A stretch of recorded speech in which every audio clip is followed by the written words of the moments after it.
We are so excited that everybody is here this morning. Thank you each and every one for taking the time out of your schedules to come.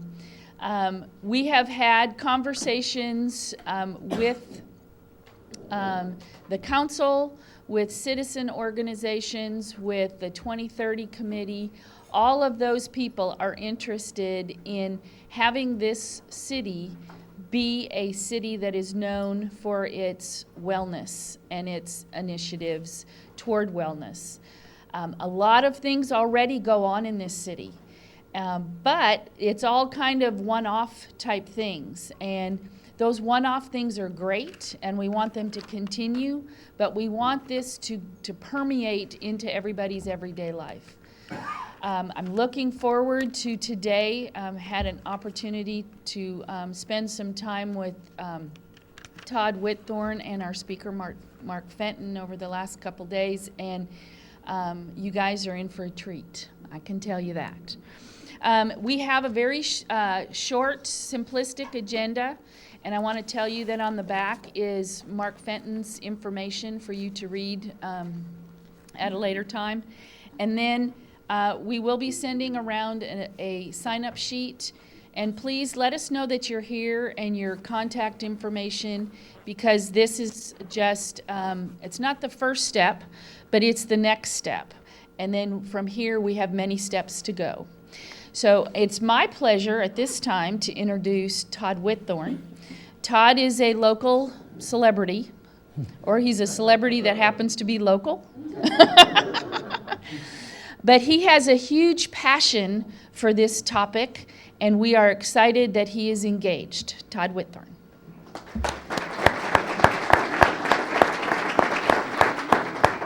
Thank you, Mayor. Appreciate it very much. I'm very excited about today, and I think probably in about 15 minutes you'll share the same excitement. And over the next hour and a half, 2 hours, I think we're going to be poked a little bit today to think about the future and where we're going. My wife Kathy and I are longtime residents of Coppell. Many of you I've met over the years, and you know I'm kind of a health and wellness guy and pretty passionate. I think of today as almost the culmination of many talks that Clay Phillips, our city manager, and I have had over the years, where we would sit at Coppell football games on Friday night and watch the game and talk about the future of our community as it relates to health and wellness. Many of you, I think, are probably here. We moved here because of the school system and how excited we were about the education that our kids would get. I always thought it would be equally exciting if we had schools that had the same sort of reputation as it related to PE, physical activity, and nutrition. So that's kind of where a lot of this started. But then as you begin to think about how we grow and how this community is expanding and where we're going to be in the future, I think it's really important for us to understand not only where we've been and where we are, but where are we headed. It's oftentimes important to bring outside vision into, let somebody, an expert, that come in and look at our community a little bit and give us some objective feedback.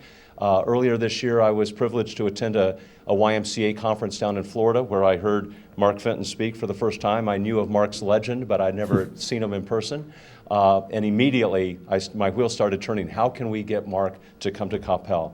One of the great things about it is he has a brother that lives in Grapevine, so I didn't have to twist his arm too much.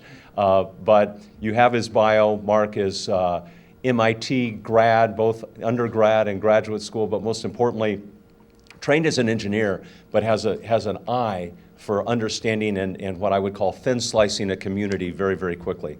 So if you would, please help me welcome Mark Fenton to Coppell, Texas.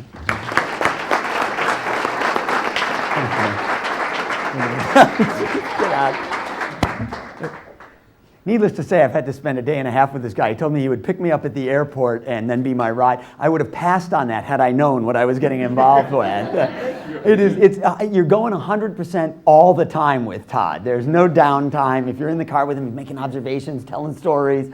It's all good stuff, by the way. It's wonderful. You have been an unbelievably kind host and gracious. And everybody who I've interacted with, is that you up there? Is that you on your walk yesterday? Yeah, I thought so. I didn't mean to embarrass you, but I think it's so interesting that your vision. I've had the great pleasure. Really, I've been working with Mario and the team at your community for some time now, and they shared a bunch of documents with me, vision documents and things like that. And I think what was most striking to me is this central vision that runs through the thread of your trails plan, your comprehensive planning documents, sort of the visioning exercise that you went through, a family community for a lifetime. It's really interesting to me because I get that. I'm a parent of an 18-year-old son who's about ready to go off to college, 15-year-old daughter, and I imagine, and I live in a small town outside of Boston, about 30 miles south, population about 20,000, smaller than here, kind of a bedroom community of Boston on a commuter rail line. But here's the point. I would love nothing more for them after they graduate, go do what they want to do, to consider coming back to the community to live there. And that's a thread I've heard from a lot of you who I've chatted with. We would love our kids. We have this great school system. They're the kinds of kids that can go off to great colleges, but we would love it if they wanted to come back here to raise their own families or to start their own businesses or do whatever it is that they're going to do next in life, which is a really cool notion.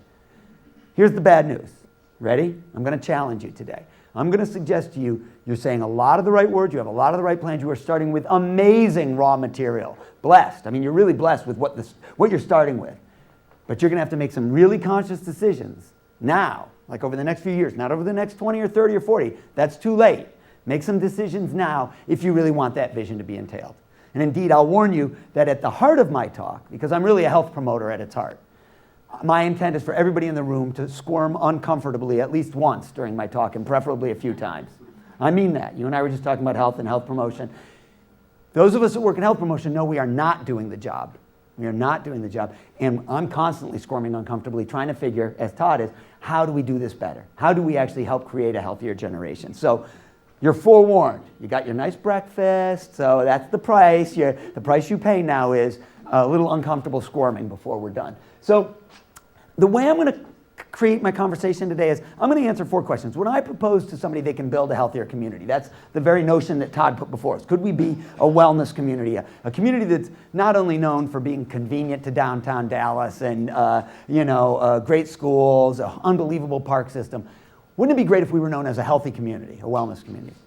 If you put that notion out there, I tend to get 4 pushbacks. The first thing is people say, Mark, that's all well and good, but it's not the community's job. Health is a personal responsibility thing. You either choose to exercise, eat a good diet, or you don't. And if you don't, well, that's your own fault, right? And, I'm going to prove to you that's not entirely true, that actually community matters a lot. I'm going to prove that. So I'll disavow you of notion number 1. Then the second thing you're going to say, or people will say to me, but Mark, even if we build it, these healthy facilities, these great places to walk and ride bikes and do all the things you want people to do, eat better, will they come? If we build it, will they come? Aren't people naturally sort of lazy? Aren't they really? You can build these great facilities. They won't really use them.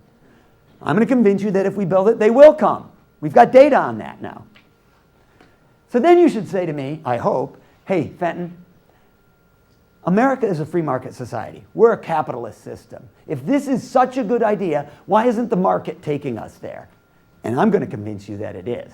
That the marketplace is telling us this is exactly what this next generation is looking for, that they want to move to the kinds of communities we're talking about. And if you can buy all of that, then you should be asking me, okay, smarty pants, fast-talking guy from Boston, what do we do?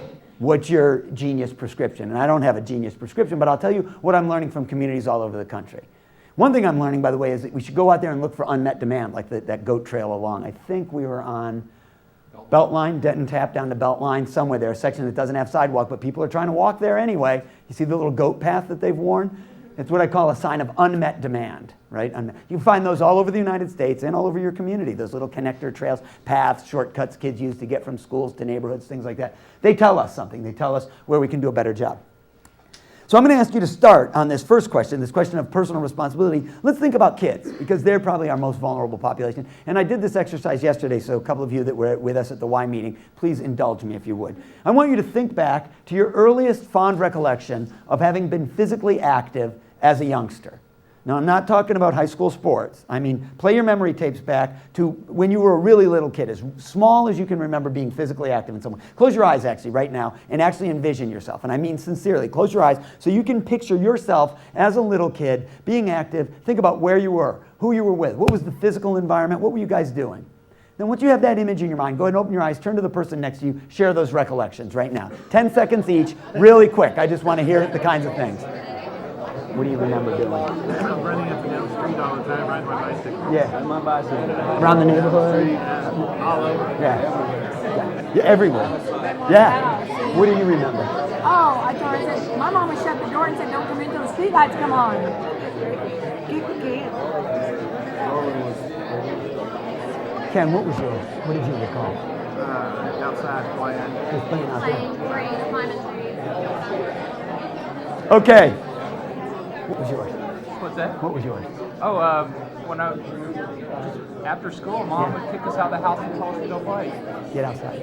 All right, bring it back. So, themes that I've heard just in the handful of people I asked. At least 2 people said getting kicked outside, and 1 said being told not to come in until the streetlights came on. Playing in the neighborhood, up and down the streets, riding bicycles, riding bikes out of sight, you said, just sort of taking off and going. So I'm going to ask a series of questions. Raise your hand if your answer is affirmative regarding your recollections of that era. How many of you largely recalled activities where you were only with kids of the same age and gender? So when you were a 10-year-old boy, you were only with 10-year-old boys. Who had recollections that were you at activities that occurred at a scheduled time and place, scheduled activities? How about where there had to be an adult present? Who had those kinds of things in mind? There had to be an adult there. How many of you remembered an activity that required a uniform? You had to wear a special. How about where there had to be an umpire or a referee? Who had those kind of recollections? Okay. Who recalled things where you were with kids of different ages and different genders? So you were making up pickup games, any kid you could find in the neighborhood, and if Billy brought his little brother, he was full-time catcher or whatever. Right? You remember that? You stand there. Who remembers activities where you did not necessarily had an adult present? You didn't necessarily. Who actually could not have gotten away with what they were doing if an adult had been present? Honestly. You know the police officer, he just started everything and he said, wait, I can't admit that. I'm a cop. I can't do that. Who remembers activities that involved a wheeled vehicle, a bicycle, a trike, a scooter, a skateboard, something with wheels, maybe one you made, skates with the key. Remember the key skates? How about who remembers activities that involve water? Swimming in it, fishing on it, paddling a canoe, playing in a neighborhood creek or a pond or something like that. Water, a lot of that. If you'll allow me to use the term, how many remember to some degree or another, if you imagined that period of your life, having been what I would call a free-range kid? Kind of a free-range kid. So disappear on a Saturday morning, be told to come home at lunch or at dinner or when the streetlights come on. Okay. Last 2 questions are the important ones, so think closely. How many believe the majority of kids growing up today are free-range kids? The majority are free-range kids. Not so much. No hands up for that. Last question. How many think it's good for the health of America's youth? You know, we hear that they're fighting a childhood obesity epidemic, right? Those are the words. How many think it's good for their health that they're not free-range kids? Good thing we don't have free-range kids anymore. Hands up for that. Okay, so let's think about what we've just said. As recently as a generation or 2 ago, we were free-range kids. There are not nearly as many now, and we all agree it's not good for them. To which I ask one simple question. What precisely are you going to do about it? You could say nothing. You say, Mark, we're comfortable with it. We'll let little guy soccer solve the problem. You know, organized, structured programs. But I hope that's not what you're going to say. I hope you're going to come along with the real thoughtful people. I'm not particularly smart. Really smart people are actually reading and writing on this. A guy named Richard Louv wrote a book called Last Child in the Woods. He coined the term nature deficit disorder, for which he doesn't say we have to give kids drugs. He says we got to get them back outside more. It's a really compelling book. He talks about the physiological challenges of children who just spend less time being physically active and outdoors, seeing diseases that we didn't even think kids could get, right? You know, sort of risks associated with sedentary living. Woman on the bottom there, Shane Gould, she's an Australian kids health advocate, former Olympic swimmer. I was speaking over at the Australian National Physical Activity Conference. She says it's not just physiological, but we're seeing kids faced with developmental challenges now. You know, kids like you guys, you had to be inventive and creative, making up games, and you had to be leaders. You had to be able to pick teams and act as captains. You had to be negotiators when the ball went out of bounds and there was no grown-up to tell you what to do. Kids today get none of that because they're in structured exercise, organized programs. There's somebody to tell them when to start, when to finish. They're in the U12 soccer program with an entirely like group of kids. No diversity of age or gender. It's a really different world. They're not developing any of the skills that you as community leaders, I would argue, probably started developing at age 7 when you were playing pickup wiffle ball in the neighborhood. Right? I'm not saying that made you mayor, but I suspect it helped you get there, those skills. When we ask parents, why can't you let your kids be free range like Mark Fenton was? Walk into school with his buddies every day from about 4th grade on, no adults, they took off they went to school a mile and a half. Why can't you do that? What's the first thing parents say? It's not safe.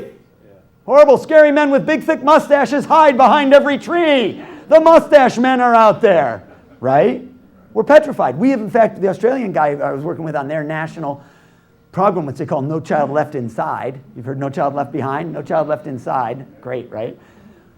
He says Americans have been marinated in fear.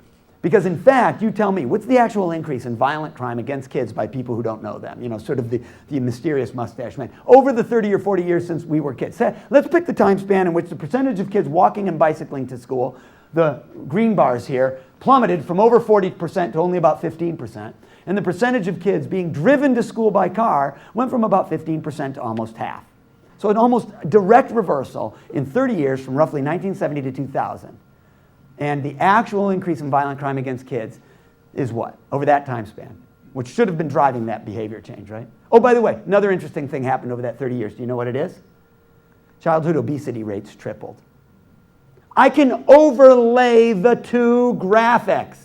We know they are exactly the same time frame. We know indeed that as we got in the habit of throwing our kids in the backseat of the car for every trip, this is what happened to them. Even when they're going to a play date or physical activity, they're being driven now, right? I'm just telling you the data. I'm making no value judgment. I'm stating the facts here. And one more fact, what's the actual increase in violent crime over that time period against kids by people who don't know them? Shake your head, say it nice and loud.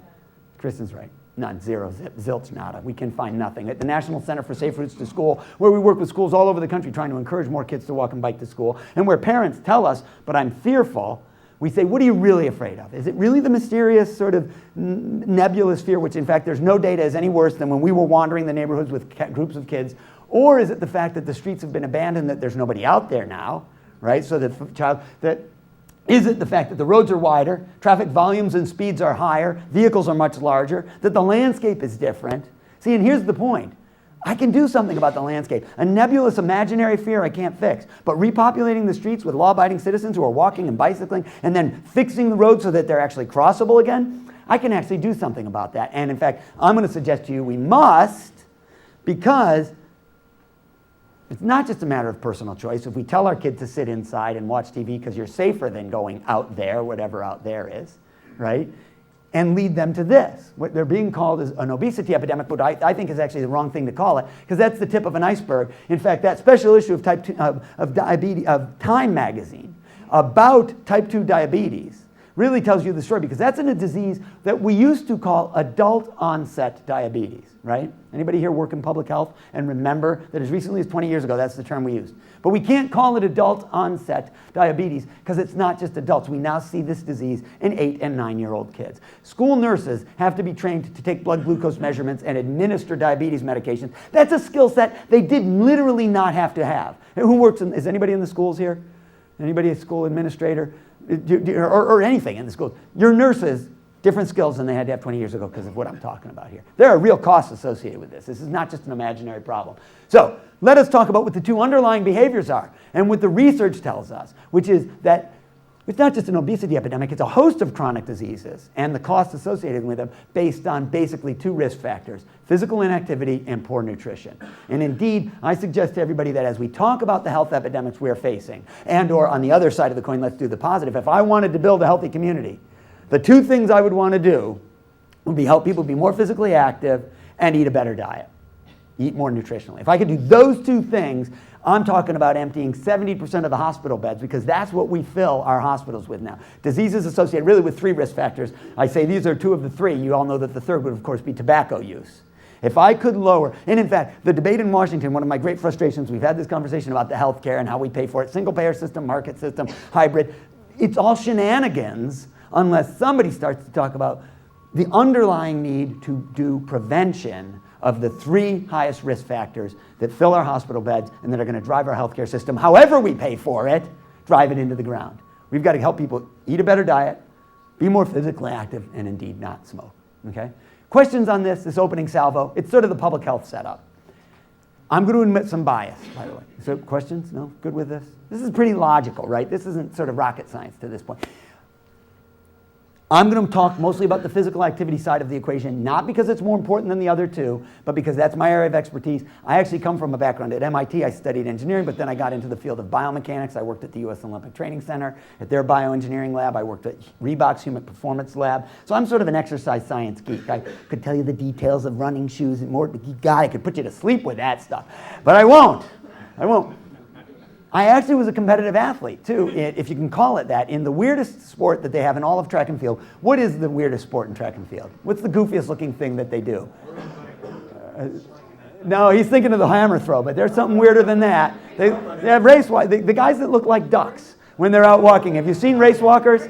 So I was a competitive race walker. There it is. You're allowed to laugh. It is the funniest looking event in track and field. And you can tell, obviously, it was an exceptionally long time ago, based on the fact that we only had black and white photography back then. That's how long it was. And the other giveaway is that those shorts were in style back when I was competing. This being the 1928 National Championships. Many people will ask, Mark, why race walking of all the goofy events you might have done? And it's obvious when I show you the next picture, which is, it's the huge crowds that showed up at our competition. I'm not kidding. This is the start of the 50-kilometer. 50 kilometers is 31 miles, 5 miles longer than a marathon. 50-kilometer race walk in 1984. That's the LA Coliseum. You'll remember Los Angeles hosted the 84 games, so they had the 84 Olympic trials there. This is May. The games were going to be in August that year. And like the marathon runners, what you do is you start on the track, but for the really long distance events, you then leave the stadium through a tunnel, go out and do a loop in the city, and then you come back into the track to finish. So this is the 6 a.m. start. At 10 when we finished, stadium was packed. It was very thrilling. You know, they announce your name when you come in. But at 6 in the morning, when we started, you have to look very closely, and you can, in fact, see my mom and dad right there. That's them over there on that side of the track, cheering me on. 6 a.m. Way to go, sweetheart. Looking good. My mom is wonderful. Just 30 miles to go, honey. Thanks, Mom. That's just what I needed to hear. So anyway. So I come from sort of this world of competitive sport and exercise, and so I've been at the Cooper Clinic and studied, shared their studies all over the country. It's all really cool, but the reality is I'm going to boil all the public health down to about 4 slides, so I'm not going to burden you with a lot more. 3 numbers that you want to remember: 30, 20, 365. 30, 20, 365. 30, that's the minutes per day we're told every American adult should be moderately physically active. If you can get a half an hour of activity, you'll live a longer, healthier life. Sadly, 20 is the percentage of American adults that actually get it. That's 1 in 5 at the most, through what we call leisure time physical activity. That's what LTPA stands for. So consciously going out for a run, a jog, taking a class, going to the gym. And the 365 must be what? Days of the year you want to. Sadly, here's the really grim number. Add 3 zeros, and you have an estimate of the number of premature deaths annually due to physical inactivity and poor nutrition.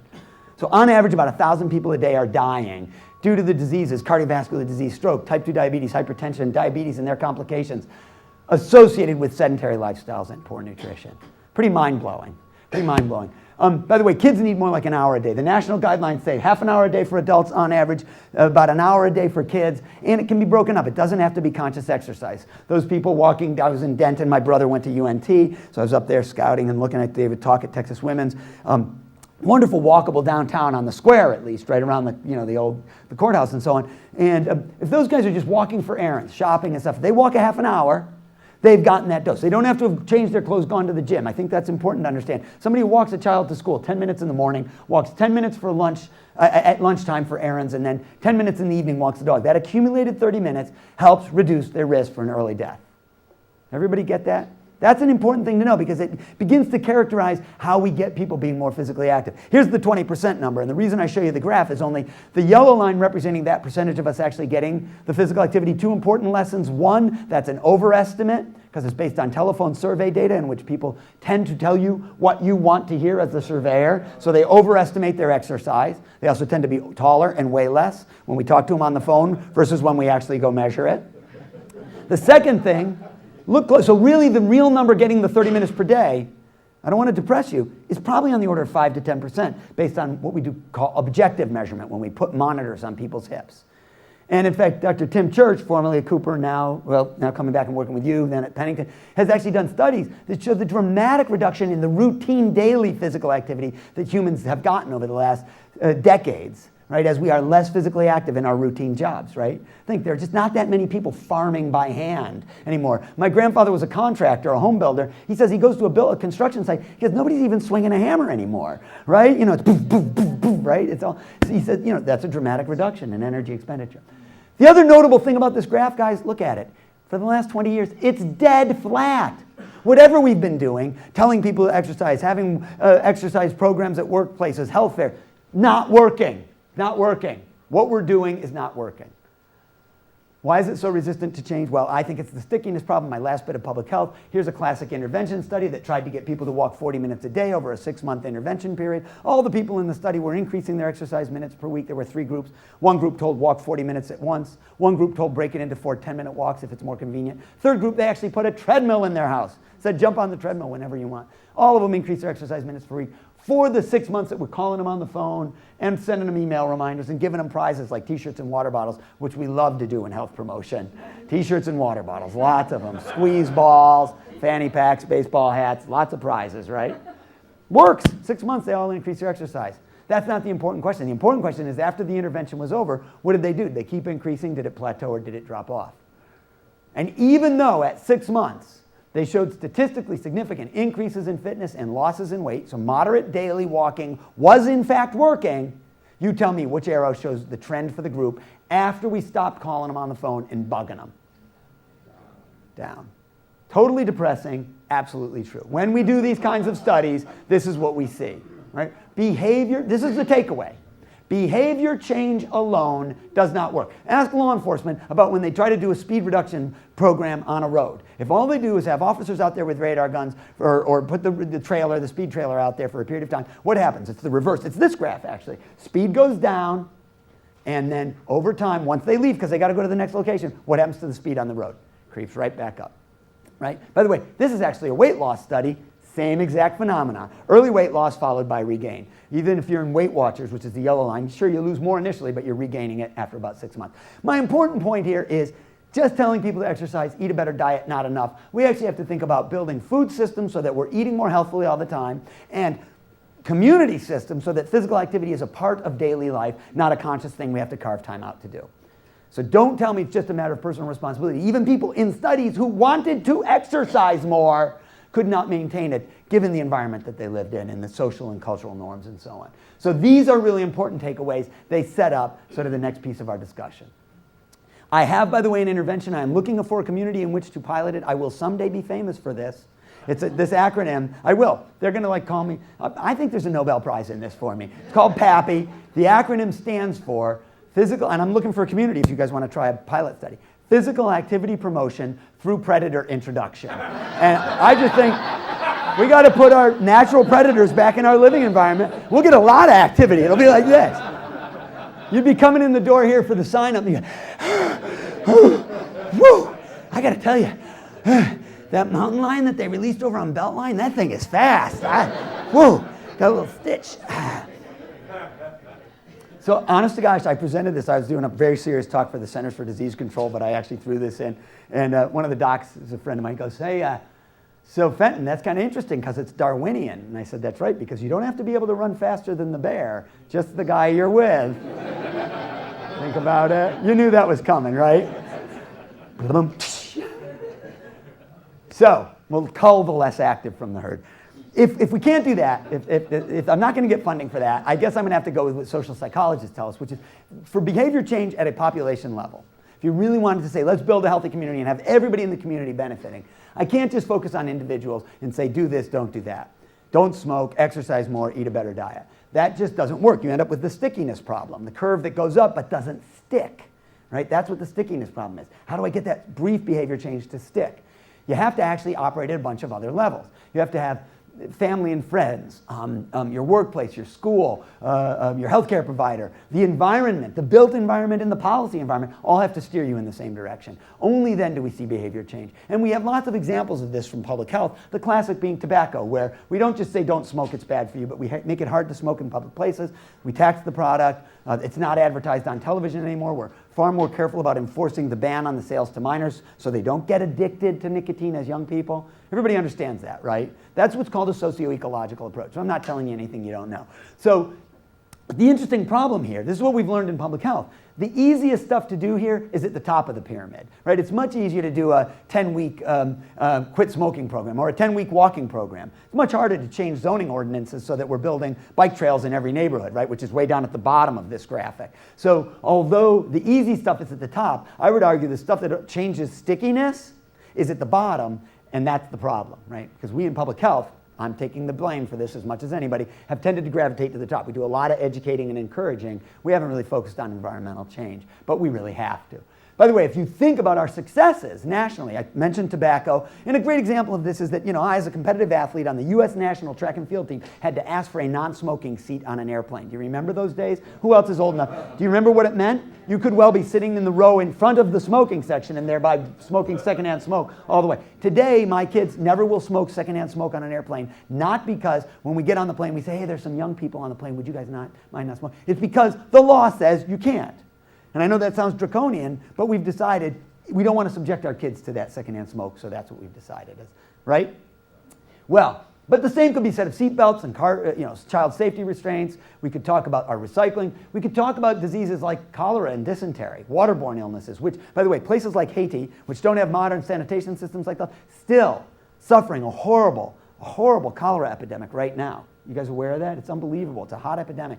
And by the way, spreading now to Central and South America. Doesn't happen in the United States. Somebody tell me why. Why do we not have big cholera outbreaks here? Specifically, why?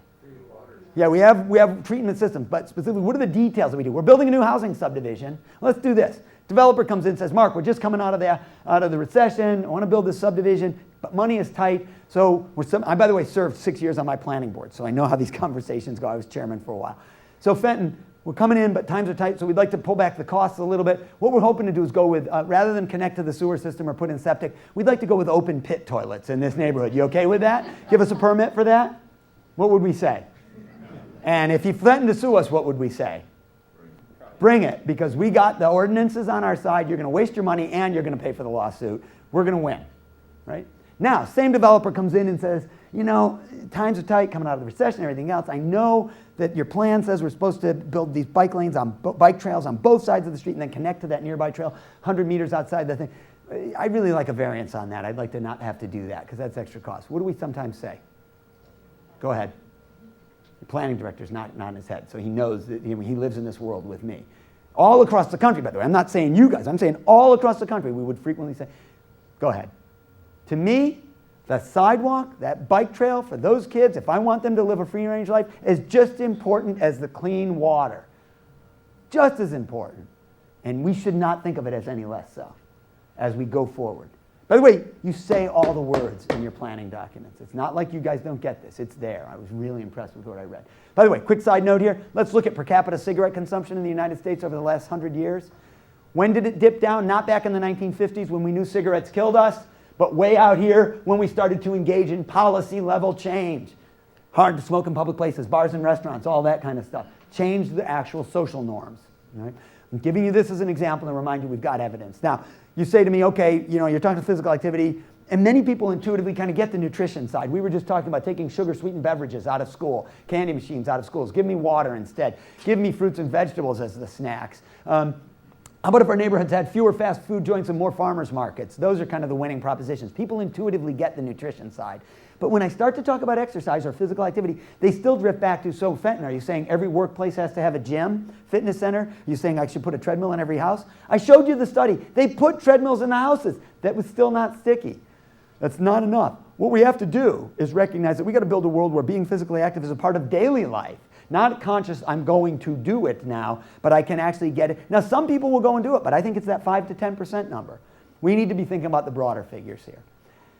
So you should now ask me, challenge me, okay, any evidence that it will work? If we build it, will they come? What's the prescription? And the short answer is yes, and I can give you the prescription because I read this research literature very closely, and there's a lot of it, and it tells us basically 4 things characterize environments where people tend to be more physically active as a part of daily life. 1, a greater variety of different kinds of land uses, different activities close together.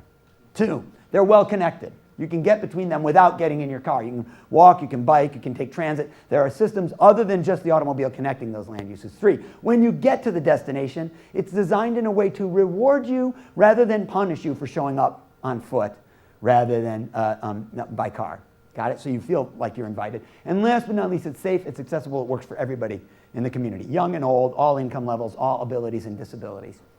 These are pictures from Dallas, where I would argue they're trying to create some neighborhoods around this, some of that, what they call TOD, transit-oriented development, like the area around the Mockingbird Station, for example, where this redevelopment where you're seeing mixed use, literally retail on the first floor, housing above. The deck park there, that's such an interesting sort of adaptive reuse of space over a depressed expressway that now has become a congregation point that I guarantee you lots of the people that are showing up there have come on foot.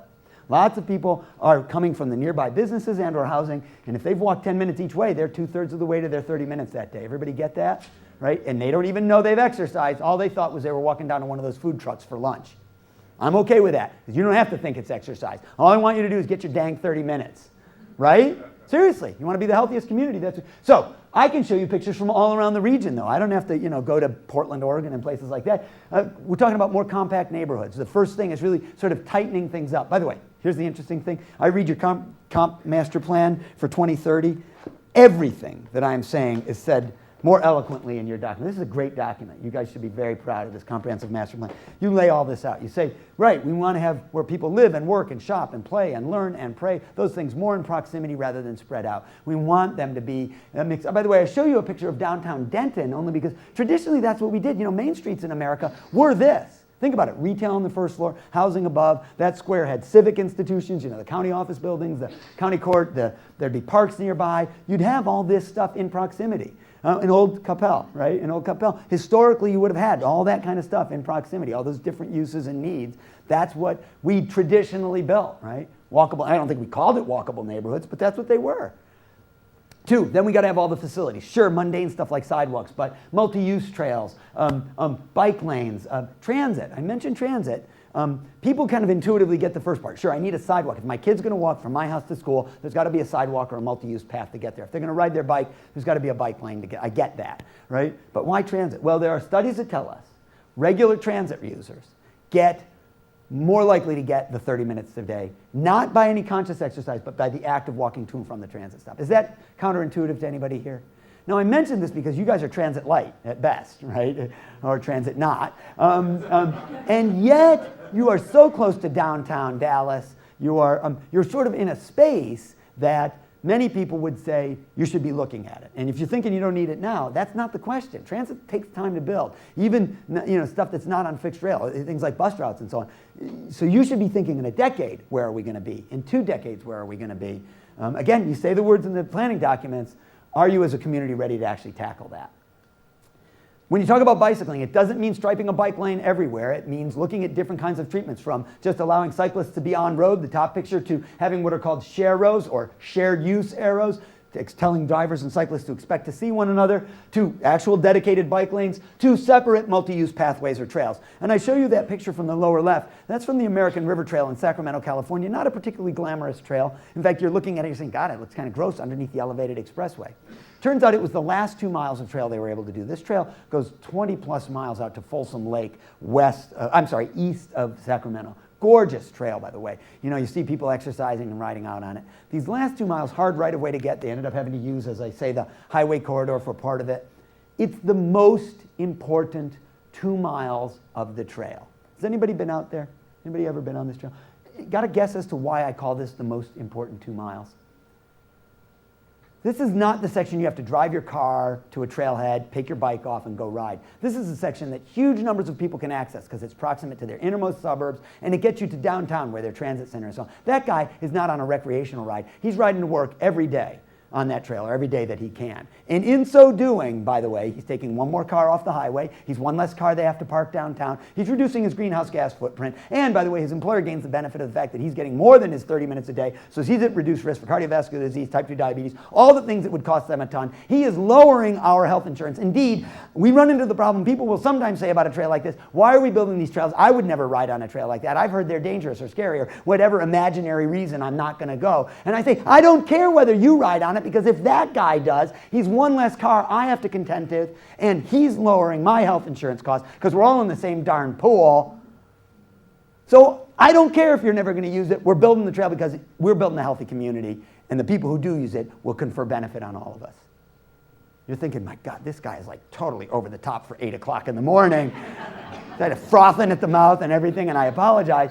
But I want you to understand, we have unassailable evidence on this. It's not like we're making this stuff up. We've got the data. we know that that guy's daily bike ride will confer the benefits I've just described. By the way, your plan, your trail plan, phenomenal. Again, it's another great document that looks at these sort of priority links and so on. And I saw that we looked at that OHP utility corridor, and this is the point where it actually crosses the belt line, where the rail line, or cotton belt, I should say, where the rail, so you'd have a major trail junction there if you were to do both of those. And it's it reminded me of a trail I learned of and spent some time on up in the Minneapolis region called the High Line Trail, also a utility corridor line. And the beauty of it is because of where that utility corridor, unlike yours, it's got all these little access points into the neighborhoods. So it's those short links. Again, I'm not such a big fan of the 20 miles out in the middle of nowhere, the hardcore. I love the hardcore cyclists, Todd, bless your soul, who will go out and do a 60-mile ride on their $3,000 bike in their Lycra. You should see them in the Lycra, great looking. But I don't care about those guys. From a public health standpoint, they're not doing. He's going to go ride anyway. This I know sounds unkind, and I apologize. I'm that guy. You're that guy. But we don't have to build for you. What I want is a trail that cuts right through neighborhoods, like that one in Minneapolis does, that kids can walk to school on. That seniors can walk from their senior housing to a nearby pharmacy so they don't have to ask for a ride from their kids. And maybe, if we're really lucky, they can age in place in that neighborhood because they got that trail. You guys with me on this? And that OHP trail could do that because the way it slices through the neighborhood, you got a budding subdivision, bang, bang, bang, if you could cut through to them, right? I mean, I'm sure that's all part of your vision. You guys, you're on this. I just want to reiterate the brilliance of it to you, your brilliance. Now, quick side technical note, this is me being an engineer, so Ken, this is just for you and I, basically. Geeky engineering stuff. People will often say, well, so I give you a sidewalk at curbside or even a wider trail, an 8-footer, a 10-footer, that's adequate. What we do know is that there's kind of what we call a shy zone. You'll notice the pedestrians here or the bicyclists on Parkway there tend to drift away from the traffic, logically, right? They don't want to be real close. In wet weather, that's where splash is occurring, right? So that's a logical thing. So we say we want a setback. Well, is there a standard setback? There actually is. This is the one kind of complicated mathematical calculation I'm going to show you in the whole talk. How do you calculate the proper setback based on the road? You do this calculation. You actually set it back 1.0 Fentons. We have a template. We take the template out in the field. Now, the good news is it's a good setback. The bad news is it seems to have the same adverse effect on the pedestrian, you'll notice. She's still, what is with this guy? Obviously, what I'm really making the point is there is no standard, right? In a case like this where they have large mature trees, you would actually want more because those trees are well lifting. The roots are going to lift the sidewalk. That's a maintenance hassle.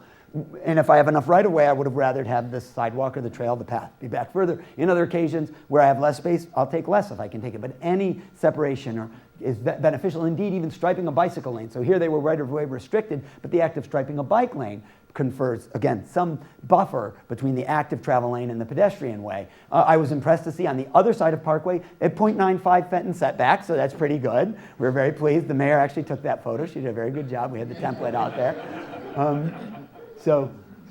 But you get my point, actually. Sort of the design details matter. So if I'm going to let a 12-year-old walk on a path or a 10-year-old walk to school, that separation from the roadway may be the comfort I have, or my 75-year-old mom, that may be the determinant of her comfort level walking on that pathway. You guys with me on that? So I hope that you didn't take that entirely facetiously. What about when I get to the destination? Well, does it invite you to show up as a pedestrian or does it punish you? Does it give you a giant parking lot and no sidewalk to the front door? I mean, that's what we did. I'm not blaming you and showing you that picture. I'm saying all over America, that's what we've built for the last 40 years. But before that, we built this. The buildings were up at the street and there were awnings and benches and street trees. In fact, those kinds of things, I show you a picture of a Walgreens, and I take pictures of Walgreens all over the United States because they are ubiquitous. I can get a picture almost anywhere. And that's a beautiful one. In Portland, Oregon, it's up at the street. There are street trees. The parking lot is quite small, in back, screened visually. There are bike racks. The entrance faces the pedestrian way, not just the parking lot. In other words, if you're walking down the sidewalk, there's the door. You don't have to make your way through a parking lot to get there. That's all well and good. And things like bicycle parking. Pleased to see the bike parking that you're putting it in locations around the community, like at the Aquatic Center up in A. Brown Park. But you might say to me, that's all well and good, but Mark, that Walgreens you've given away the inside story. That's Portland, Oregon, which everybody knows is a communist enclave. And they can do that stuff. They're willing to be a nanny state there and tell people, you will build da-da-da-da. Walgreens, when they come in, has a standard corner template. They want a corner parcel. You know this, right? I've been through it on my board. CVS, same. We want a corner. They want at least 2 and often now 4 curb cuts, depending on the geometry, because they need the additional curb cuts for what? What's out in back of every Walgreens now? Drive-through, because God forbid I leave the seated position while I'm picking up my Lipitor prescription, right? We wouldn't want that. I gotta get it and then wash it down with my Starbucks Mega Latte thing. 8,000 calories of coffee. So if you're in America, Mark, not in the communist enclave, the United States, you get the standard Walgreens because that's what they come in with. And if you want to support economic development, maybe you can get some landscaping out of them and some visual treatment. But they're going to get the corner. They want the building set back. Don't be talking about all that crazy stuff. Maybe a bike rack if you're lucky. Well, the interesting thing about that is I'm seeing this battle played out, this conversation. I don't want to call it a battle because on my local planning board, we didn't let these become battles. They were conversations. Neenah, Wisconsin, which wanted to embrace economic development, said yes to the standard Walgreens. Now, I'm showing you Neenah because it is not a communist enclave. This is the middle of Wisconsin. This is not Madison, which is where all the socialists in Wisconsin live. No, seriously, I mean, it's a regular community in the middle of Wisconsin, and they got the standard. But Appleton, Wisconsin, next town all over, we're still talking Paul Ryan country now, regular people, they got that one.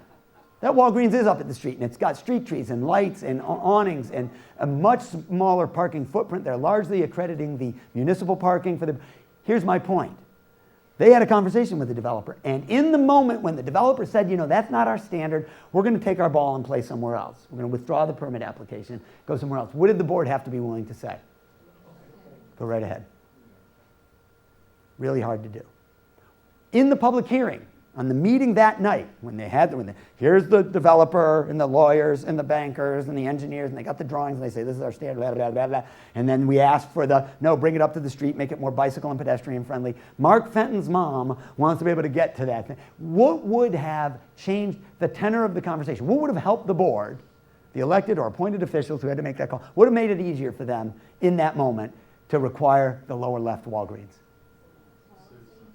Well, a policy, so if the ordinance said it right from the beginning, build 2 rather than setback lines, change our parking requirements, give credit for adjoining parking, give credit for transit access because you can put a nice transit stop in, give you a little more credit for bike racks, we'll give you enough credit so that you don't have to do that big surface parking lot. Build that right into our ordinance. And then what's the second thing? Night of the hearing, when they still say we want to do our standard, because they will do that. Walmart will tell you, I still need 7 parking spaces per 1,000 square feet, even if you lower your requirement down to 3.5. They'll want the giant sheet of asphalt out front. So what's the second thing we need? In the moment, at the meeting that night, come on, this is an important... You, say us. They need us there at the meeting to back up. So if our engineer, if our planners, if our staff make recommendations and the board is ready to hear it, to do this stuff, we got to populate that room with a bunch of rational people who, by the way, walk up and do this during the testimony, okay? I'm the chair. I open public hearing now. Does anybody want to comment on this? Hi, Mark Fenton, 25 Crescent Ave. Thank you very much, Mr. Chairman. I just want to remind the board that although every American adult should get 30 minutes of physical activity a day and kids should get 60 minutes, that in fact, fewer than 5 to 10% of us actually get that. It leads to 365,000 deaths prematurely every year and untold costs. I want my mom, who doesn't drive anymore, to be able to walk to this Walgreens. I want my daughter, who doesn't drive yet, to be able to ride her bike here. Please stick to your guns. Require them to build it up. Thank you very much, Mr. Chairman. Do you see what I just did in that? A minute of testimony. I told you everything that I've said so far, which your board needs because they need the political cover. Because if you're really serious about this, we got to give boards and staff the cover to do this. The reason I'm saying it is because you've told me already you want to. Your documents talk about all the stuff that I'm saying. I'm not making that up, am I? Okay, I just want to make sure that you can validate that I'm not full of baloney up here. You guys are saying this, but you got to make it easy for your mayor, for your city manager, for your planning, your engineering staff, all of them, park board, school boards, they all have to have your support collectively, and it's, by the way, a lot more than just you. You're the seed. That's why you were invited this morning, to start to change this conversation.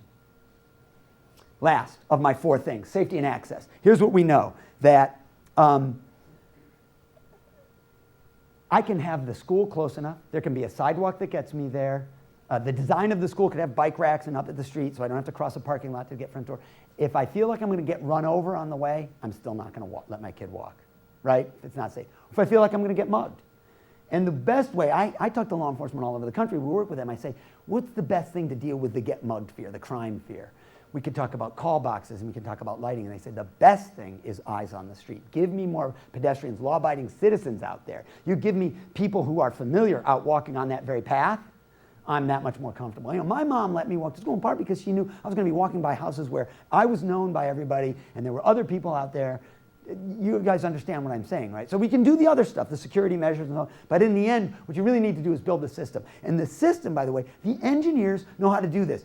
This is in our manuals now, okay? Things like the AASHTO guide and the Institute of Transportation Engineers have published documents like neighborhood traffic calming manuals. We know how to design things like roundabouts or use devices like curb extensions where the sidewalk bumps out at the intersection so the pedestrian can see beyond the parked vehicles and be seen by the traveling vehicles, or mid-block crossing islands. Here's a little quiz. Everybody look at the picture there. That's an island that it acts as sort of a refuge for a pedestrian crossing the street between retail on both sides of the road. 2 lanes in each direction, so it's a pretty busy road like a lot of yours, right? That 2-lane profile. Here's my question. Why is this walkway offset? Why does the pedestrian have to walk to the island and then go like this to the side before carrying on? Sorry. What do you mean they pay attention?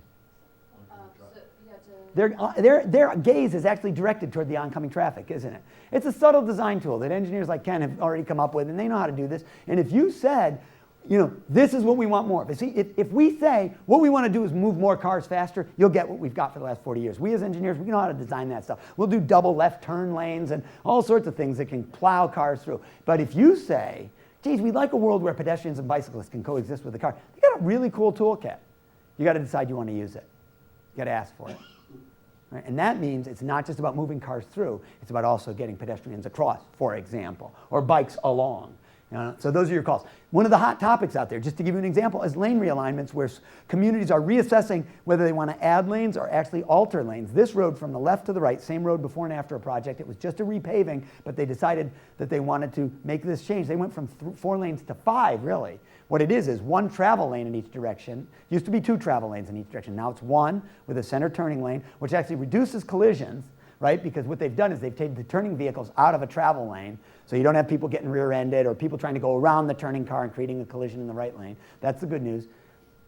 And you get room for bike lanes, which are now replacing the outermost motor vehicle lanes. And because of the center turn lane, when there's no turning movements, you can actually put that mid-block crossing island with the offset angle right in the middle there.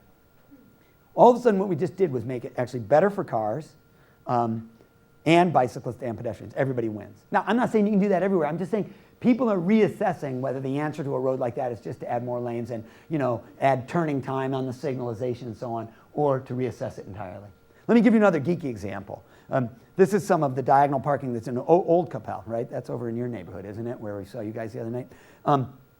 So diagonal parking is cool because it allows you to put a lot of parking in, more so, almost half again as much or more than parallel parking. Everybody get that? Businesses love it in retail districts because it allows for that high turnover. Pull in, do the stuff, and get out. But would you admit, do you guys like riding a bicycle behind diagonally parked cars? So if that's a neighborhood where I'm trying to encourage local bicycling, where I want free-range kids riding their bikes, would you admit that you'd feel less comfortable letting your kids ride behind that? Right? Plus, furthermore, let me ask you this. When you pull in there and the kids get out of the back seat, they open the car doors, which direction do they tend to go? They go toward the street because the car is between them and the sidewalk. And when my wife goes to put the groceries in the trunk, where's she standing?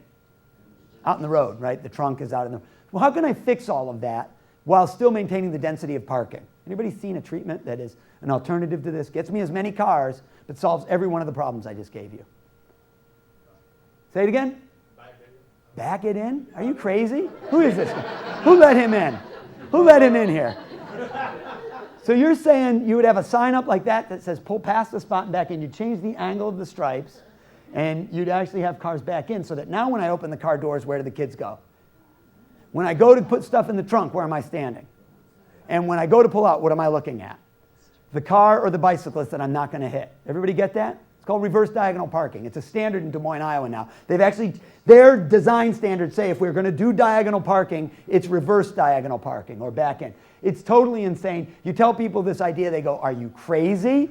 Our residents would never be able to do that. I was in Hutchinson, Kansas, small town, middle of Kansas. They said, we got a lot of retirees in town. They'll never be able to back into those spots. To which I say, if they can't back into an empty parking space, should they be backing into an active travel lane?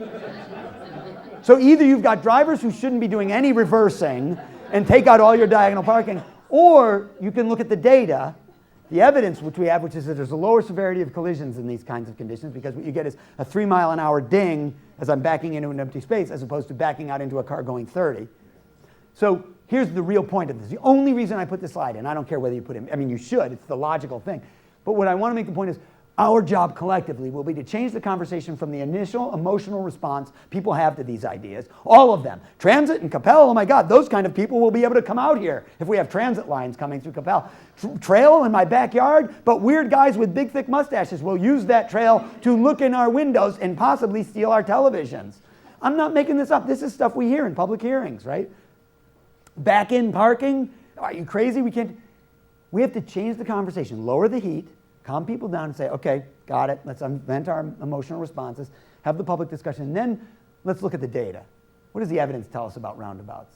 It tells us that you can move similar volumes of traffic or lane reductions. There are cases where a lane reduction is actually an appropriate choice. We can move as much traffic if we do it the right way. Do you guys understand my point? And you need to work with your experts, planning and engineering staff, on these kinds of things to make those suggestions and then back them up so that, again, they're not just sticking their necks out alone. By the way, this guy's already decided he's doing it. I did not, that's not a setup. I didn't ask somebody, hey, back in here so I can take this photo. We're going through, this guy's already decided. It's better to be able to pull out and see. UPS drivers are taught you don't ever, whenever you can, you back in so you're not going to back over a kid when you pull out with their trucks and so on. That's just, so I'm not telling you anything that we don't already know. One more piece on the engineering world. We even know how to cross those big roads. You know, you're not going to be able to do lane reductions everywhere. Maybe Denton Tap's going to stay 3 lanes. That's just, maybe it's got to carry that volume. Can we get pedestrians across a road like that? This road, swear to God, I'm not making this up, it's called Speedway Boulevard in Tucson, Arizona. That's the name of the road.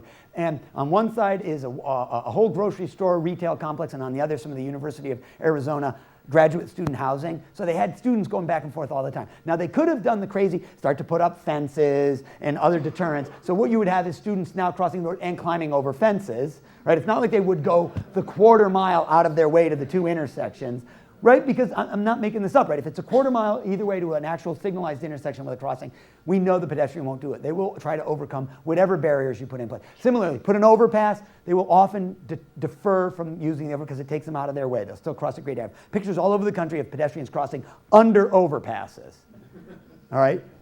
So they said, let's actually cross them where they want to cross, at grade, at where the demand is. And what they did was they synchronized this signal light with the signal lights on the end, and these are 2 separate crossings. Press a button here, have to wait to get a walk signal, cross to here, and then, I should do it up here for you, and then again, walk over to here, walk facing traffic, they see, press again, and wait for this light to synchronize with the light on the other line. And here's the point. I talked to a mom and her daughter who came across, I said, boy, it must be a pain, you got to press, wait twice. She goes, are you kidding me? Do you know what it was like here before?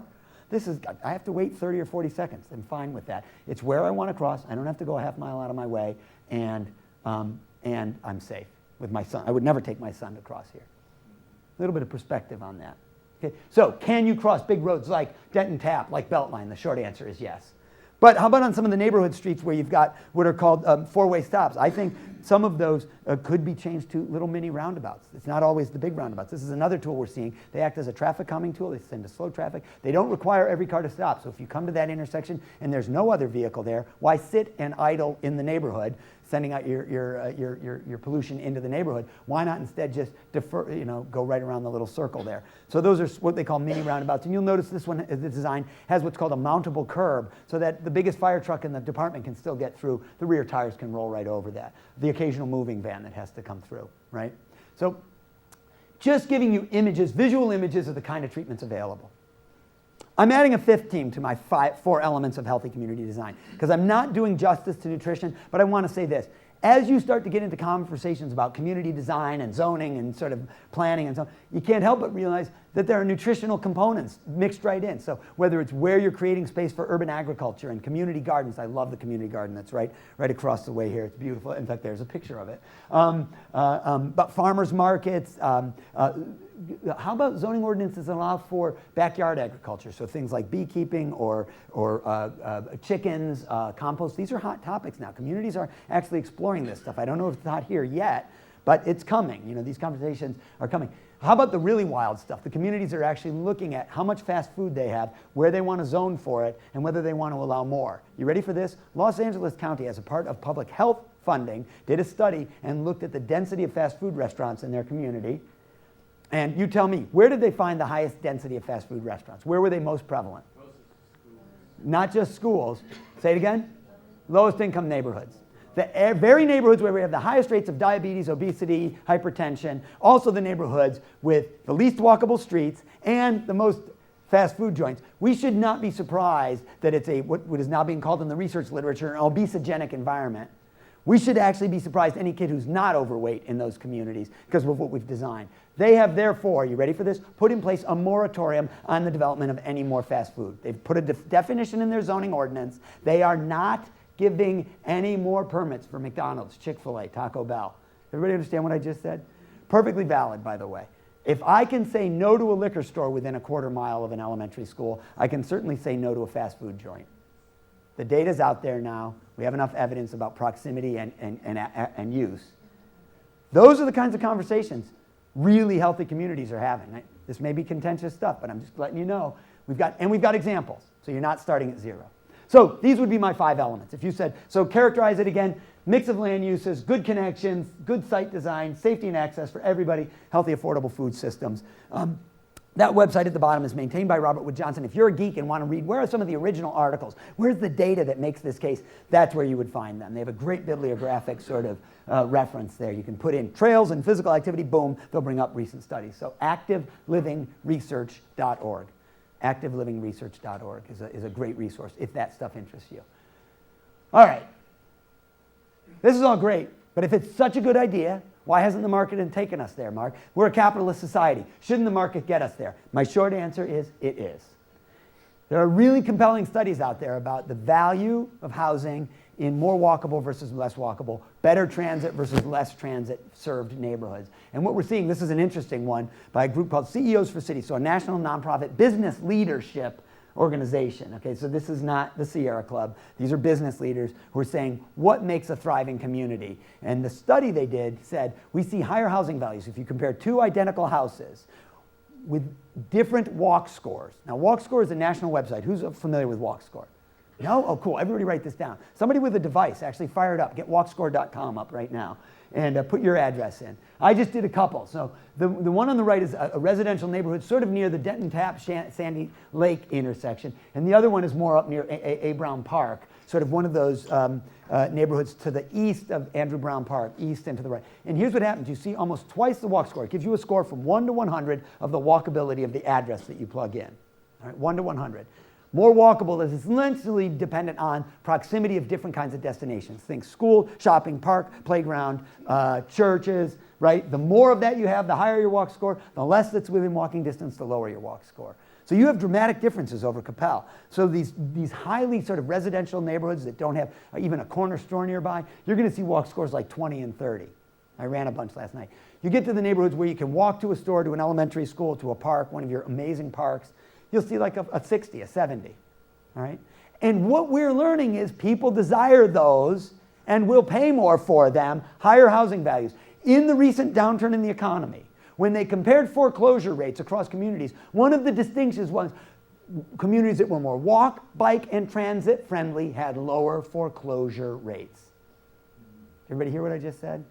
Give me the option to walk, bike, or take transit. Indeed, we see that all over the country. So your plan, your master planning documents that talk about creating mixed-use clusters of areas where we've got things like retail on the first floor and condos or apartments above and shopping and coffee shops and things like that. Those clusters, right, if you create those, you're going to increase the walk scores and therefore the actual value of the surrounding housing. Right? That's an economic upside to the work that you're doing. Indeed, this document called On Common Ground asks the question, what's the next generation of home buyers looking for? What are our kids who are off at school, coming back now, looking for where to live? What are they looking for? They're looking for, they actually are ready to live in town. They would like to be able to walk or bike to a trail. Or one of the top things on the list, give me a greenway trail, a park, a playground. Let me walk my kid to school. Give me access to public transportation. In the world of $4, then $5, then $6 a gallon gas, I don't have to drive all the time. I want options. This, by the way, document is published, again, not by the Conservation Law Foundation. It's published by the National Association of Realtors. It's realtors who are telling us, in fact, we are seeing realty websites connect to the Walk Score website because people are asking the question, how walkable is that neighborhood that I'm thinking about buying the house in? Okay? All right, so this is a different conversation. USA Today reported on it, and just over a year ago, they said, as communities are redeveloping their former sort of strip mall sites that are sitting idle, you have a few, what are they turning them into? They're turning them into mixed-use residential, retail, office, mixed areas. Neighborhood clusters, basically, the very stuff you talk about in your planning documents. And people are moving to those. They want those. So they're taking sites like these, the abandoned malls, the former Kmarts of America, and tearing them down. In fact, this is Winter Park, Florida. I could show you a half dozen, but I won't, of former malls that were sort of struggling or already dead, where what they did was tore up most of the parking, created facing sets of buildings to the existing buildings, made them multi-story, put housing and offices above, retail below, created a neighborhood node in a place that was once a strip mall with a big giant parking lot. They're getting way more tax revenue out of that product, the lower left, as you can imagine, than the dead mall on the top right. Everybody with me on this? Pure economics. You don't have to give a hoot about walkability, 30 minutes a day, none of that junk. This is just smart economics. This is how the redevelopment is happening. And again, I could show you examples from Atlanta, Minneapolis, Florida, right? So that's happening all over the country, just so you don't think that's, I got just one. All right, how do we get there? First of all, so far, here's what we've said. Telling people that everybody should be more physically active. We aren't. Telling people to do it isn't enough. And the environment matters greatly. We know there are environmental influences, and we even know how to build environments that will encourage people to make the healthier choice. Not because we're beating them on the head with a stick. We just talked about it yesterday. City manager said, Clay said, he said, I don't want to be, I'm not telling people, I'm not going to beat people on the head with a stick, go to their door, boom, boom, you should be going out and doing your walk. And it's right, we can't. But what we do know is we create the right environment that's so inviting and works, they're going to do it naturally. Right? If we build it, they will come. So how do we get there? I like to think about the 3 Ps.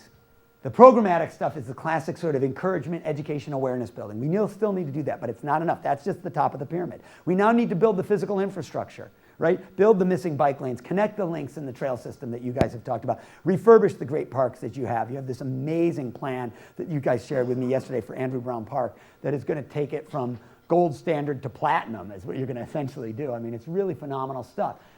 But then the real win will be when you change the policies so that this is the new normal. So you don't have to do one road at a time, but you say our policy is anytime we touch a road, we're going to think about adding bicycle pedestrian capacity. Now, first step to that is building an interdisciplinary team to do it. So as you think about your go forward plan, I'm going to just share this. I share this with communities that are sort of at your point. You're at this critical moment now. And I find that, the first, their initial reaction is, let's build a coalition. We'll get 50, 60, 80 people together, and we'll have regular meetings every month. Do not do that. Trust me. It is a fatal flaw. Your 80 will become 60, it'll become 30, and then there will be about 10 people and hating each other, by the way. The 10 that are left will be and talking about the other 70 and what jerks they are for not coming to the meetings anymore. Instead, and by the way, if you tried to build a sort of the organizational chart, you'd say, well, sounds from what Fenton's talking about, I need health and planning and transportation people, but pretty quick you realize, well, I need public works and I need elected officials and neighbors and I need the Heart Association and cancer and diabetes and recreation and parks and trails and the YMCA and the big employers and the insurers and those wacky bicycle and pedestrian advocates way out there in left field somewhere. Sorry guys, but we need them. That's not a very organized org chart. Here's what I've seen. I've seen communities form a group of about 10, a leadership group, or what I call a stealth team. Stealth not because they're sneaky, because they're all people who are willing to just do the work. It's not about them, it's not about their agency, it's not about their group. We're willing to grab onto the 4 or 5 or 6 key things that we've decided as a community we're going to work on, and it's all about getting those objectives met. Not about my group, I'm willing to be in the background. 3 things to be on the team. I'm going to tell you right now. So as you begin to imagine who are the 10 or 12 people that should be driving this bus, 3 things. 1, they embrace this vision of environmental change. They don't come in the door and constantly just talk about, let's have walk to work week. Let's have bike to school day, one-day events, the non-sticky stuff. Remember the stuff that goes like this and drops off? That's not enough. They think about the other 2 Ps, the project and the policy change. That's their vision. 2, they can do this as part of their work. So it's their portfolio to be thinking about this stuff. It's part of their job description. And 3, they're 1 phone call or email away from the larger group. So when you do need to convene the coalition, the 100, the 200, they are the people that will get them in the door. That, by the way, is why you guys were invited here today. I think your core 10 and the immediate next circle out probably are well represented by this room. That was certainly the mission you guys embarked on, and I think based on our chat, you've done a pretty good job. So, everybody understand that? So the three things: embrace the vision of environmental level change, policy level change, see it as part of their job, and they have reach and influence. So start thinking about that. Let that percolate in your brains, because I think that's your first job. Next, what do you really actually do? I see 5 big levers the successful communities around the country are working on, and I'm going to give the relevant pieces of these for your community as I see it in the short time that I've been here. But I wrote this article actually for a journal called Childhood Obesity. It was an invited review article, and they said, tell us what you think the state of the art is. What are the successful communities doing to fight childhood obesity? These are the big 5. By the way, I wish that journal were called Childhood Physical Activity and Nutrition. Remember I said I want to change the conversation? Let's talk about the 2 behaviors. But I'm having that conversation with the editors right now. We'll keep working on them. I need you to write them a letter, actually. So these are the big 5 things. Let me talk about each of them. But land use planning and what you do with your zoning ordinance. So you can't just have the plans. The ordinance has to now reflect it. What you do with your streets. There's a movement called Complete Streets. How you build out your trail network. How you do what we call transportation demand management, or promoting more walking, bicycling, and transit use. And there's a 5th special category, to safe routes to school. So let me just flavor each of these, by the way. And so you can imagine, by the way, if you picked each of these as sort of actionable items, you'd have your leadership team at the core, and then you'd have working groups on each of these. And what I like to say is, as you create these working groups, give them a finite goal, an objective, measurable outcome, and a timeline. So you're not asking somebody to be on a committee for the next 40 years of their life, but rather, would you work with us for the next 2 years on launching our Safe Routes to School program, and then you're done. Or getting our new zoning ordinance updated. It might take 3 years, but boom, you're done. You guys understand that? It's a subtle distinction. You do not want to create another entire healthy living infrastructure of committees and so on. That will, I know the mayor wants to. She says, yeah, more committee meetings. That's what I'm looking for. I'm making eye contact with her only because I so understand how scary this can seem if it's like another bureaucracy. The goal should be for it to be the opposite of that, not that at all. So, number 1, on that land use and zoning, you have already done the planning piece. I mean, the documentation you guys have created, your trails plan, the old Coppell Town plan, the visioning document, and your master comprehensive plan, just phenomenal. So you've got that stuff. But what you need to do is have the zoning now reflect that and find developers who want to build this stuff. So that when you have a parcel that's ready to go, we know the developer to reach out to say, hey, we're going to do this, we're going to do this mixed use, we're going to do the retail on the first floor and the housing above, we're going to do a more compact neighborhood in the old Coppell Town style, depending on where it is, you know, what the plan for that, your plan for that area is. But you've got to find the folks that are willing to do it. And what this means, by the way, that if you're really serious about this, so this is from the plan and it talks about these kind of clusters, either residential or residential retail mixed use nodes or clusters, you really got to drive the energy into them, the economic energy. And the reason I mention that is it's good to draw the circles and talk about it theoretically. It's another thing to get developers to really do this stuff and to make sure that the essential needs of the people who live near there are met by that cluster. Because if they're still getting in their car and driving out to the edge, you know, if they're still going out to big box malls out here and here and here, then you really haven't solved the problem, have you? You really want their essential needs to be in those clusters. So I show you this example of a Barnes & Noble from Terre Haute, Indiana, which would have been out and was going to be out. We were there doing workshops earlier this year, out on the strip next to where the Walmart and the Lowe's and the, you know what I mean, the boxes and all that stuff on in that. They said to them, please come downtown. We're going to make the zoning overlay district, this zoning overlay district that we already have in place, we'll reward you for doing it. Some communities will even do tax abatement. You know, they'll do all sorts of incentives. And by the way, we'll let you go multi-story so you can make more money, put some apartments or office space above, make more money on the parcel than if you do just the standard box. So yeah, there's going to be a little more cost because you're coming into town, but all the infrastructure is already there. And you're right near Indiana State University, so you get your ready population of users. You'll become the campus bookstore. So they had a real meaningful conversation with the developer, and they got this. I show you this just to remind you that even the big boys, the Walgreens and the Barnes & Nobles, and they will play. We're seeing them come to these conversations. Frankly, even the Targets and the Walmarts are. We're having different conversations with those guys than we did. And I'm not saying you want a Walmart tomorrow or anything. I'm just suggesting that when those conversations come to pass, they are different than they were even 5 or 8 years ago. Naperville, Illinois. Did we mention Naperville yesterday? We got chatting about it. They've done a brilliant job of this. I mean, that's a Coldwater Creek. That's a Barnes & Noble. They've redeveloped some of their existing, and their new stuff reflects the old architecture. You're pointing to this guy. You're from Naperville, so you know what the downtown. Now, they've still got their boxes and malls out on the edges, and they're working with that, but the mayor and everybody really has a vision for what their downtown can and will continue to be. Next, Complete Streets, national campaign. Who's heard of this? You've heard the term? So the premise is pretty simple. It says every time we touch a road, and you don't have to call it Complete Streets. I'm just going to tell you this so you know there are lots of communities doing it. Every time we touch a road, we're going to take into account all four users, the pedestrian, the bicyclist, transit, and motor vehicles. We're not just going to build a road, and if there's room, tag a sidewalk on the side. That's what Complete Streets says. It says do an analysis for all four.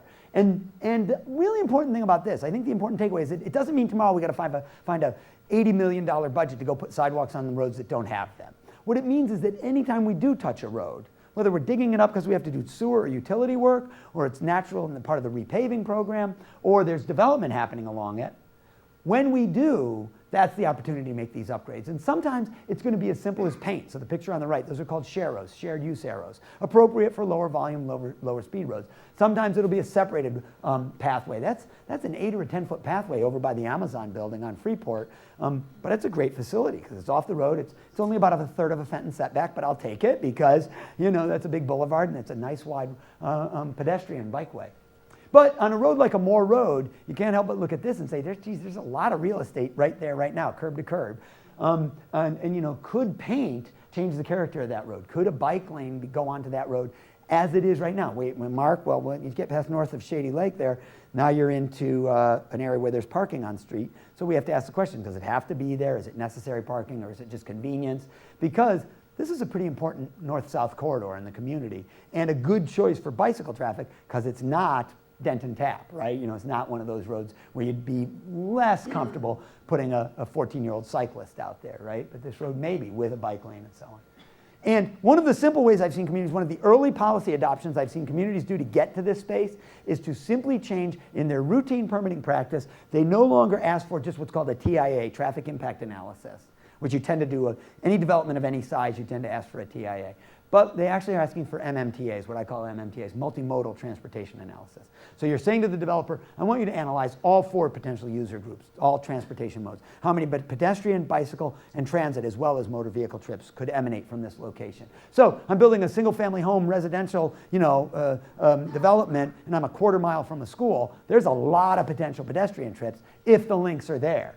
And if we say that, then when we talk to the developer about mitigation, maybe we're not just talking about adding a turn lane out on the main arterial or a signalized intersection. Maybe we're talking about building a trail that connects the subdivision to the school. Everybody get that? It's a subtle difference. You'll only get that if you ask for the analysis that way. 3, as you think about your transportation trails, let me just tell you that there is research that tells us what the most used sections of trails are. And 3 things characterize them. 1, they connect to the other elements of the transportation network. So think bike lanes, sidewalks, transit stops. 2, they focus on destinations. They get you to schools, parks, playgrounds, shopping from residential areas. 3, they've been woven into the fabric of the community. They're not an escape. So some people think, well, let's put the trails out here where you feel like you're out in the middle of nowhere. The best used sections of trails are the trails that connect to stuff and are woven right through the heart of the community. I think your trail plan captures a lot of this. But I will suggest to you that you have an opportunity, and the question becomes how to sell it. And I think you have an opportunity to sell what I'm calling the Emerald Necklace. So in Boston, there's this ring of parks and green belts that are called the Emerald Necklace, developed by Frederick Law Olmsted, who's a guy who's considered the father of landscape architecture, quite frankly. And if you look at this amazing park system that you have, Andrew Brown, Wagon Wheel, sort of the green spaces all around, and then some of the green corridors, you almost imagine being able to build this. Well, guess what? I'm not particularly smart. I thought that when I started looking at some of your land use maps and so on. You guys are already there. You look at your trails plan, you're already calling it. You're already saying, yeah, we got that. In fact, we've gone to the next level because we recognize we also need to then penetrate the neighborhoods, because it's no good to have this wonderful Andrew Brown Park with a trail up here if I can't get into the neighborhoods where the kids who want to go play on those ball fields, or because sort of as you showed me that plan yesterday, I kept thinking, in the end, you'd love to get to a day where you don't have to have all that surface parking, because the bulk of the kids who are coming up there for a ball game have ridden their bikes there. And the parents that are coming to watch them, riding with them, are doing what these crazy guys were doing, walking, pulling the kids in the wagon yesterday. Say, we're going to walk there because we can. It's safe enough, and I don't feel like I'm taking my life into my hands. Because, these are real gems of your community. So looking for those little short links, and geeky things like this little connector we saw from a neighborhood where they actually, that's the technical high school, or the smaller New Tech high school. But the point is, there's not a fence there. It's actually been busted open, and there's that informal path that allows kids to, well, so often we put the fence there, right? That's what we run up against. Neighborhood links matter.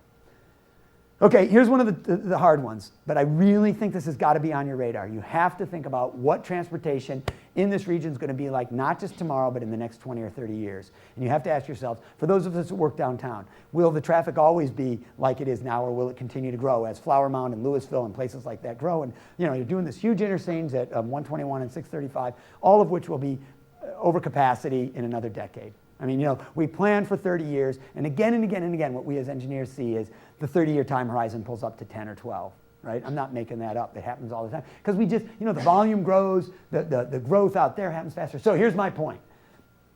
You, as a community, I would implore you to think about what kind of transit fits the character of your community. Is it just the stop on the Cotton Belt line, right? Just one transit stop? Or should there be feeder buses? Or should there be a circulator that gets you to that at least? Should we have a community the Coppell circulator that picks people up and gets them to that transit stop to eliminate even those short car trips? Similarly, bicycles can fulfill that role. We see transit stations so often create giant, huge parking lots, but why not big parking garages? Unless you think I'm joking, you go visit Amsterdam in the Netherlands, next to a major transit station there, you will see a multi-story structure that holds not 500 cars, but 3,000 bicycles, right? I'm not making that up, right? So, no, they're the Netherlands. You say, oh, but they're Dutch. Well, I can show you those pictures from the United States now, too, and we're seeing that change, right? People are thinking differently. It's funny because we were over by the other high school, the main high school, the big one, and as we drove in, we were just trying to loop around to look at fencing and sort of where access points were. And as we made the turn, it's now way after hours, and Todd goes, oh no, because he realized I'm in the pickup and drop-off line, and even just after sports, there's sort of the vehicular chaos. I can't imagine what that's like at 3 o'clock in the afternoon there.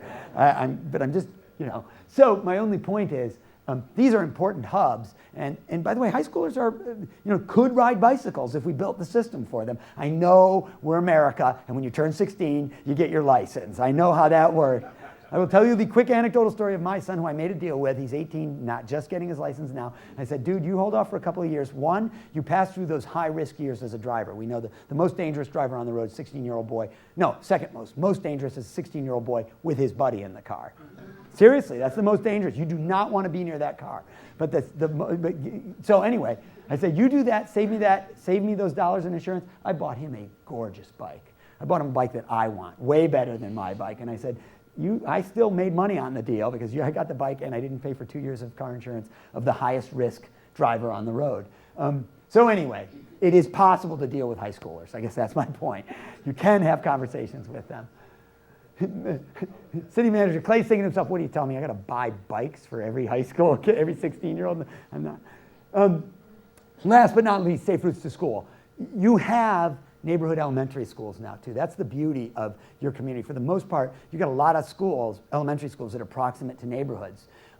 Safe Routes to School is a national initiative to encourage kids to walk and bike to school, built on the premise you don't do it when it's not safe. If it's not safe, you use these 5 E's. You do engineering, you do education and enforcement programs, you do encouragement programs, you evaluate where are the risks and so on. You use the E's. By the way, those who've worked in traffic safety for years, you know the 5 E's. You sing them to me front and back. We do it with traffic enforcement, with safety education programs, all of that, right? We always use the 5 E's. Well, let me tell you the quick story of Columbia, Missouri. So they had this great program. They launched what are called the First P program, walking school buses. This is a University of Missouri student, the girl in the yellow shirt there, who's earning community service hours by walking a group of kids to school every day. So for the parent who's nervous about safety, she walks a route to school just like a school bus, but on foot, right? So she's the boss picking kids up along the way. What a clever idea, right? My wife actually made one for our neighborhood, and we had all the parents in the neighborhood take turns. It was brilliant. Problem is, in this school, the traffic at the school was so bad, picture on the bottom, that they said, there were many parents who said, I would love to let my kid walk. I'm worried about the last 200 yards to the school. So in other words, the actual traffic at the school is the greatest hazard. Therefore, I'm going to drive my kid, and in so doing, contribute to the hazard at the school, right? You get the vicious downward cycle. So I said, how do we break this? They have me in, we do walk audits. We find a beautiful park adjoining the school with an actual quiet road and a pull-out parking area that it's unused most weekday mornings at 7 o'clock when kids are arriving. I asked them, could you ever have pick up and drop off over here and have the kids walk through the park to the school? So even the people who do come by car, or even the buses, could we move all of that traffic or some significant portion to the other side of the park? Anyway, long and the short, we do a test day. We actually do a series of workshops. There's the nice bridge through the park. There's more of the traffic. We do a test day. We do big workshops. It's the mayor, city council members, school board members, parents. On the top, we had focus groups. I had them actually try it for a week. I said, I'll come back. They invited me back. I said, I'll only come back and do the workshop if you do it for 1 week. Get permission slips formed, arrange safety people, have the kids drop off and walk through the park. So we sit and talk with the kids. We have the focus group. Focus group with kids is I have them draw pictures of the week, tell stories. So these kids, this little girl in the top, Sierra, she said, my mom was very nervous at first. She thought the park was dangerous, but she was glad they were going to be adults. But she said I had to hold hands with my little brother. So there's a picture of me holding hands with my little brother, and they're crossing the bridge. Little boy on the left, Jarrett, said, well, I thought I was going to see, a couple of guys said they saw a bear in the woods, but I'm pretty sure it was a dog. So he drew the picture of the dog in the woods there. And is this true? Yeah, right, Pappy. They're running. So the kids, these two guys were total characters. This is the Todd Whitthorne and Mark Fenton of the group right there, carrying on the whole time. Funny.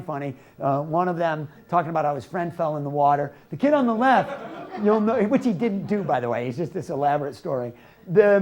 This, you'll see here, this is the trail, and that's the school. And I said, so the trail gets skinny and the school's very small in the distance. Why is that? He goes, it's called perspective. Clever. So that night, I'm giving the big talk. We've gotten huge feedback sheets and all these recommendations from the kids, from the adults. We're going to make this big recommendation for an entire program. I happen to show some of these slides. I show this picture. I talk about how he said that this woman in the front row goes, oh my gosh. He said, are you okay? She goes, I'm the art teacher. I can't believe it. He actually got it. He used it. It's a great moment. And it was a great connecting moment between the school board and the educators and talking about, because we talked about the educational value of these kids walking and sort of their interaction with the environment and their opportunity to use skills they're learning in school. So it was a really cool evening. We had a bunch of recommendations come out of it, and here's the great story. They implemented them. They said, look, one little girl actually asked this question, and I'll put it to you today. She said, is this for real? What she was saying was, are you going to just like have a once a year walk to school day? Because if it is, I'm not interested. Or are you really talking about letting us walk through the park? Because we're telling you right now, we like doing it. We had fun. We didn't care that it was a rainy day. We had a blast. Are you going to let us? She didn't say any of this. She just said, is this for real? But what she was asking is, are you serious about letting us be free-range kids again? It was striking. I told that story to the room, and every adult in there was like, oh man, we got to put up or shut up now. So they did. They actually have made it a regular thing. They've improved the trail through the park. They've actually planted a beautiful community garden along the way that those kids now are the stewards of. They've planted some fruit trees. And they've had the guts to make policy level change too, including, ready for this, at dismissal time, first released are all the pedestrians and bicyclists, including kids walking through the park. They freeze the cars in the pickup line for 5 minutes. They call it a safety delay, so that there are no conflicts at the intersection. So the kids leaving the school grounds, because many are just walking to their nearby neighborhoods, the very parents who weren't going to let their kids walk, remember, because of the traffic at the school, you freeze the cars. Hard for me not to let my kid walk if he's only a quarter mile away, if it's safe, there's a sidewalk. He's walking with a University of Missouri student, walking school bus. Okay. So they say yes to all that. And by the way, they hear kids now say to their parents, Mom, please don't pick me up in front of the school. Pick me up down by the park, because those kids get out an hour earlier. 5 minutes. But to a kid, at the end of the school day, that's infinity. That's like you're going to make me sit in the gym for 5 minutes when I could be out screwing around in the park throwing sticks in the stream, right? It's phenomenal. The kids know. The kids know. I'm kind of a raving nut about this, but I'm going to just remind you, there are a lot of tools in the toolkit that will get you to the vision you've already outlined. Safe Routes to School is one, but we've talked about a bunch. You've got an amazing vision. I'm going to remind you, you remind me of a community we've worked in Massachusetts called Somerville, Massachusetts, just north of Boston. It's smaller, only 4 square miles, not 14, dense, much more diverse, sort of, dozen languages spoken there, kind of classic urban, but north of the city, it is a pass-through for many dense residential cities up north of it, And it's got a lot of that pass-through traffic, Ken, that we talked about. They've faced those same problems. And they have essentially said, you know what? We're not going to be anybody's highway. That's not our job. So there are roads made for the cars that want to go, and that's what the 635s and the 121s, you know, the George Bush, you know, that's what those freeways are for, and highways and so on. And our job is not to make our roads faster for pass-through traffic so that our kids are at more risk. Our job is to make those streets that we can live on. And so I'll remind you of that. That's not your job to solve their traffic problems. Your job is to build a community that you want to live in. And I'll remind you that if you really want the next generation to live here, you're going to have to create the kinds of places, because when they come out of school, they don't have kids yet and stuff, they're not going to be drawn just by the great schools and parks. They do want those thriving sort of retail residential clusters. They want the internet cafes and coffee shops and cool restaurants that could happen in the redevelopment that you guys are envisioning. You've got a vision for it, but you actually have to put it on the ground if you're serious about getting your kids to come back here, unless you're willing just to wait until they're childbearing age, which in the modern America could be 40, right? And it could be, you know, you said your daughter is living uptown in Dallas because she's young, and I'm not knocking it. I was a 40-year-old dad. His daughter's living down in uptown in Dallas because it's hip and happening and so on. There's no reason Coppell couldn't have some hip and happening stuff. So if this is really what you want, I'm going to challenge you to really do it. There are lots of reasons to do this.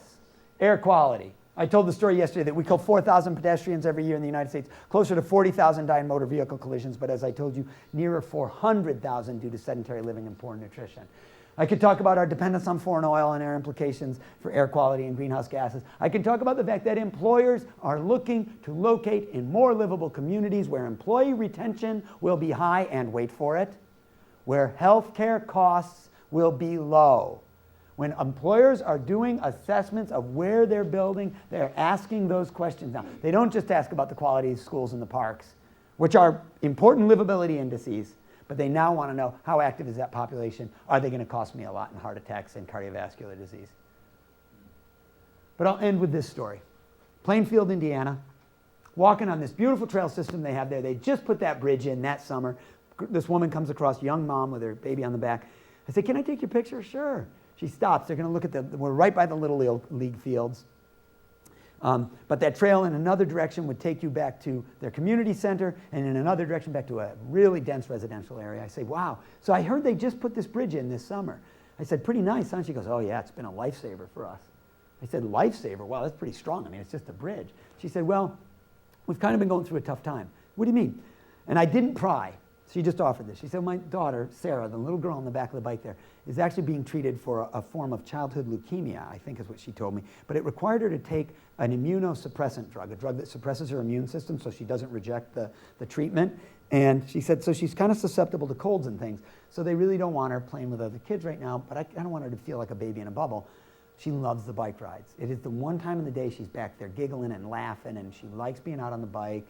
And I would never do this if I had to be along a busy road, a lot of traffic, but I can ride nice and slow on the trails, and we can have, she says, as a parent, and here I am thinking as a parent, I can't imagine being in her situation, and all you would want is to make your child feel happier and comfortable, right? And if that trail, if that bridge did that for her, I said, I don't care if it cost $1 million, the bridge is worth it for that, right, that family. But in fact, of course, Sarah is a euphemism for lots of other people in the community, like the elderly shut-in, whose kids are now debating, Mom can't drive anymore, Dad passed away, should we put her in a home, what do we do? She's begging to stay in the house that was her home for the last 40 years, right? The last thing she wants to do is leave it. Well, maybe if she's on a trail network like this that allows her to walk to a corner store, to a pharmacy, or just to that community center where they have some senior programs, because she's not driving anymore. But if we build this for her, then she can stay in that house.